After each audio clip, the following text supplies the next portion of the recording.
Bonjour, Bismillahirrahmanirrahim. Je vous remercie pour l'invitation. Euh, Désolé de ne pas être en face-to-face, yani, euh, donc en direct à cause des difficultés liées au programme.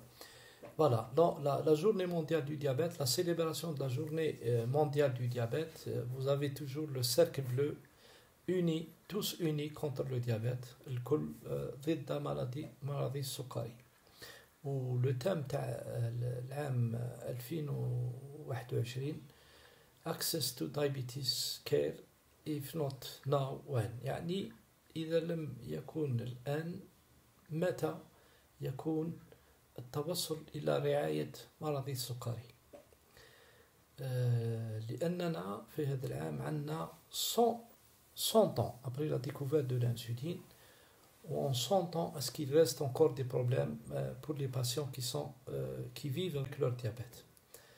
Donc, l'Atlas, nouveau Atlas du diabète, la 10e édition va sortir le 6 décembre, Inch'Allah, et avec les principales conclusions. L'oula, c'est un diabétique, un adulte sur 10 dans le monde vit avec le diabète. Donc, sur 10 personnes, il y a 10 عباد كاين واحد diabétique. Le nombre total de personnes atteintes de diabète actuellement est de 643 millions. 643 مليون وراح يوليو 783 مليون منا 2045. 4 diabétiques sur 5 vivent dans les pays émergents. Donc 4 على 5 لأن في les pays émergents, les pays en développement, en voie de développement, c'est des pays où on a des problèmes de difficultés à l'activité physique. الناس ما تحركش بزاف، تاكل بطريقة عشوائية، والسمنة راهي لحقت أرقام باهظة اللي كنت تشوفها. 44% des adultes qui vivent avec le diabète, à peu près 240 millions, ne sont pas diagnostiqués. يعني un diabétique sur 2 مش معروف، يعني عنده السكر وما عندوش. في نحكموا زوج عباد، واحد يعرف عنده مرض السكر والاخر عنده ما على بالوش. Les dépenses santé sont énormes، يعني فيها خسارة كبيرة. والحوالي les décès liés au diabète كنا حوالي 5 ملايين في السنوات الأخيرة، والآن الرقم هو 6.7 في المليون في العالم. هو عدد الوفيات من أجل مرض السكري. على واه نلتاو بمرض السكر؟ Pourquoi on s'occupe du diabète? Parce qu'en fait c'est une maladie chronique، مرض مزمن، وكعود مرض مزمن عنده مضاعفات. Les complications sont, vous les connaissez، la rétinopathie، أمراض العيون، الشبكة تاع العيون، la rétinopathie، الأمراض في الفم والأسنان، la parodontite، les complications pendant la grossesse ou le diabète gestationnel عند الحمل، الشريان وقلب، مرض القلب، les maladies cardiovasculaires et les vaisseaux, notamment l'artériopathie des membres inférieurs، مرض الكلى، la maladie rénale diabétique ou la néphropathie diabétique، ou la neuropathie، donc العروق، ومضاعفات مرض السكري في القدم. donc هادو كل المضاعفات بان ما يجيوش les patients vivant avec le diabète. لازم يكون نسبة السكر تاعهم تمام، وما يكفيش، لازم الدخان ممنوع، لازم لا طونسيون تكون اكيليبري، اللي عندهم ليبرتونسيون لازم لي ليبيد تاعهم يكونوا هابطين، ولازم ينقصوا في الوزن تاعهم، ويديروا الحركة ويأكلوا بطريقة منظمة، يعني يتبعوا الريجيم ولا ديتيتيك اللي يعطيوها لهم الأطباء ولا لي ديتيتيسيان ولا الممرضين اكسترا. لازم تعرفوا ما هم عوامل الخطورة لنقل مرض السكري. يعني الإنسان يجيه مرض السكري من نوع 2 ديابات تيب 2، ها من العوامل اللي يتعرض لهم الإنسان: عدم ممارسة الرياضة، اللي ما يتحركوش ما يمشيوش، الأكل غير الصحي، دونك يأكلوا هاكم على بالكم الماكلة اللي تسمن ماكلة سريعة، ماكلة تاع لي همبرغر، هذوك الحوايج اللي يسمنوا، وخاصة لي بواسون سكري، الكازوز وما يتناول عليه، زيادة في الوزن، واللي عنده مرض السكر في العائلة. دونك هادو من العوامل الرابعة الخطيرة. اللي ما يمشيش يمشي، اللي ما يدير سبور يدير، اللي ياكل نابورت كومون يسقم روحو، اللي عنده زيادة في الوزن يوضر الوزن تاعو، واللي عندهم مرض السكر نعطولهم بعد في العائلة، يعني عنده في لافامي الأب ولا الإخوة ولا الأخوات ولا الأم، لازم يدير كشف المبكر. دونك في هذه الحالات كامل لازم ديروا الكشف المبكر. دوك نعطيكم لكم كيفاش ديروا. أما المرض السكر من النوع الأول هو حوالي 5% تاع المرض السكر كامل. هنا 90% المرض الثاني. المرض الأول حوالي 5%، ويخص خاصة الناس الأطفال يعني تحت 15 سنة، وحتى يعني الكبار يعني حتى 30 سنة يقدروا يتكاسوا بمرض السكر. لا ديفيرونس بين هاد الزوج هنا، الانسولين لازم، اللي ما يديرش الانسولين بعيد الشر يموت. وهنا نقدروا نديروا الأقراص ونقدروا نديروا الانسولين. هذا هو لا ديفيرونس بين الزوج. هنا ما كانش دواء غير الانسولين. الانسولين هو الدواء الوحيد لمرض السكر تيب 1 من النوع الأول. لو نومبر دو ديابيتيك دون لو موند كيما قلت لكم قبيت حب الأطلس جديد 537 مليون en 2021. 537 مليون ديابيتيك موجودين دوك في العالم. وراح يكون فيه العدد راح يطلع، بصح وين راح يطلع يونيكمون اون افريك سورتو، اي او ميدل است يعني في لا ريجيون مينا موين اوريون اي لافريك دو نور وين حنا راهي الجزائر. في لافريك حوالي يطلع ب 133%. دونك العدد في 2045 ديسي 2045 كيوليو 55 مليون في افريقيا، وبالنسبة حتطلع في ب 134%. فيما يخص الجزائر والموين اوريون في الشرق الاوسط راح يطلع ب 87% دونك ويكون الرقم 136 مليون ديابيتيك. من 73 مليون يطلع 136 مليون. لهذا لازم نديروا ان بروغرام، ولازم الناس تنقص السمنة، ولازم تكثر الحركة، لأن الدول الأخرى كما أوروبا كما الدول الأخرى تشوفوا باللي ما كانش بزاف لوغمونطاسيون تاع الديابات. هما عندهم حوالي 3-4% في الوقت الحالي، حنا في الجزائر عندنا 14%، والرقم اللي راح يزيد من 2045 هو قليل جدا بالنسبة لي زون هذو كيما الافريك والموين اوريون والافريك دو نور. دونك الارقام الجديدة هي 537 مليون الان في 2021. 4/5 من المصابين بالسكري يعيشون في بلدان منخفضة متوسطة الدخل، و6.7 مليون 6.7 millions de décès en 2021. ما هم الأرقام في الجزائر؟ لو نومبر دو ديابيتيك في الجزائر 14.4%، سيتادير في 100 كاين 14 ديابيتيك، 14 من الرجال و14 أبري من النساء، يعني كيف نساء ورجال كيف. شوفوا الأرقام كيما نقارنوهم ل 2003 كنا 8.9% ولينا 14.4. دونك الزيادة تاع مرض السكري في 15 سنة هي ب80%،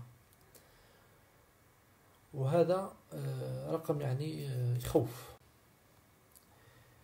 الآن واش تقولنا لا فيدراسيون انترناسيونال دو ديابيت، المنظمة العالمية لمرضى السكري، تهضرنا على ماذا لازم نفعله في هذا 2021. والحاجة الأساسية هو عندنا 1 2 3 4 5 حوايج لازم يكون توصل لهم إلى رعاية مرضى السكري. وهذه المكونات الأساسية لرعاية مرضى السكري هما 5. الحصول على الأنسولين لازم يكون متواجد للناس الكل. احنا في الجزائر الحمد لله عندنا الأنسولين، ولكن كاين بلدان إفريقية ما عندهمش. الحصول على الأدوية الفموية يعني لي زونتي ديابيتيك أورو. الوصول إلى المراقبة الذاتية يعني كيف يكون الكشف تاع لي ليكتور دو غليسيمي، ويعني شاك ديابيتيك يقيس السكر تاعو في الدار باه يعرف قداش نسبة السكر في الدم. الوصول إلى الدعم والتعليم النفسي يعني ليدوكاسيون سيبور بسيكولوجيك، لازم يكون ليدوكاسيون ثيرابوتيك والدعم، ولازم لي مرض ديابيتيك نعلموهم كيفاش يتعاملوا مع مرض السكري. والحصول على طعام صحي ومكان أمن لممارسة الرياضة. دونك لازم ممارسة الرياضة، ولازم طعام يكون صحي. دونك لازم الإنسان اللي مصاب بمرض السكري يأكل بطريقة منظمة، ويعرف بين الحوايج اللي يضروه والحوايج اللي ما يضروش، ويتعلم هذو كل حسب التربية الصحية والإديوكاسيون ثيرابيتيك. وما تنساوش باللي رانا في توجور في الكوفيد 19، رانا في لا تروازيام فاك، وبالكش ان شاء الله ما تكونش لا كاتريام فاك، بصح هي اون كونديسيون باش ما تكونش هذه لا كاتريام فاك. لازم لا فاكسيناسيون surtout les patients vivant avec le diabète. donc اذا ليس الان متى رايحين تفاكسينيو روحكم؟